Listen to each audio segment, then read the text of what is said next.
Bonjour tout le monde, j'espère que vous êtes tous très bien et aujourd'hui on va partager avec vous une recette. Alors là c'est du salé, souvent on peut faire du sucré, du dos de cabillaud crumble. Oui, au poisson, on peut faire aussi du crumble au poisson, vous allez voir, ça va vous épater. Vous êtes prêts? C'est parti!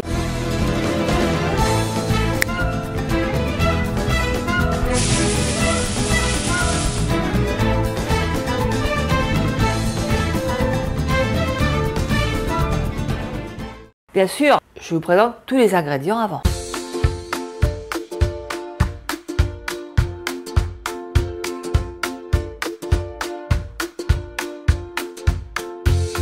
On prend un plat et là dedans, dans l'huile d'olive, dans une poêle, faites revenir vos dos de cabillaud 3 minutes chaque face. Moi j'ai avancé un petit peu le travail, ça vous savez le faire, je suis pas obligée de vous le montrer. Par contre, essayez de prendre du cabillaud sans arrêt, c'est plus agréable.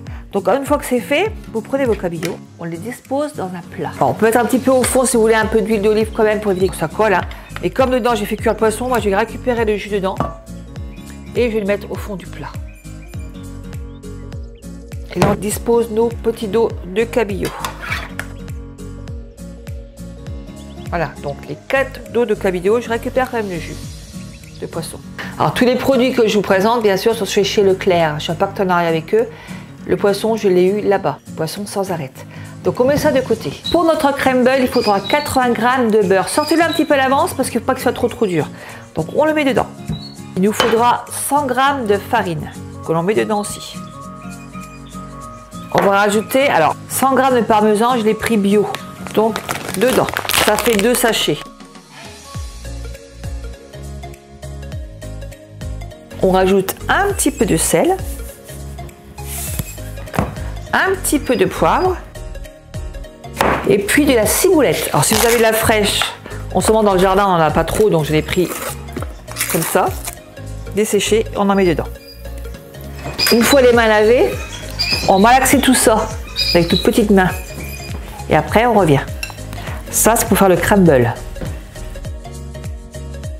Alors pour ça le beurre il faut un petit peu le sortir un peu à l'avance, ça va mieux de mieux travailler tout ça.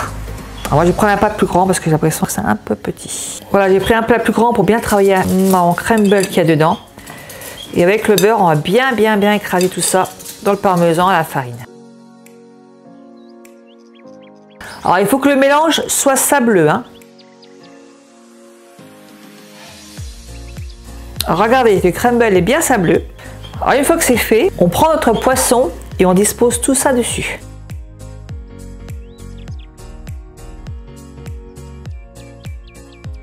On va essayer de mettre un petit peu en dessous, hein. Un peu en dessous, au-dessus. Il y a des oiseaux, hein. Puis comme en ce moment c'est le printemps, ça gazouille. Là ça part 10 minutes à peu près à 200 degrés. Donc il faut que ce soit bien gratiné dessus. Hein. Moi j'y vais et je reviens. Le crumble est sorti du four. Alors je sais pas si vous sentez, en tout cas moi je le sens, ça sent super bon. Alors il est très chaud, je vais quand même essayer de le goûter. Un tout petit peu de poisson avec le crumble. Alors je vais aller doucement parce que c'est chaud. Alors je fous un peu dessus parce que c'est chaud. C'est chaud, mais c'est bon. Ce petit croustillant avec le poisson, c'est une tuerie à faire absolument. La vidéo est finie, j'espère que ça vous a plu. Dites-moi si vous l'avez fait parce que franchement ça vaut le coup de le faire. D'où vous me regardez, jusqu'où mes vidéos vont. Voilà. Faites tous des gros bisous, continuez à vous abonner, un petit like, partagez avec vos amis. Puis on se dit à très bientôt pour une vidéo. Allez, bisous, au revoir.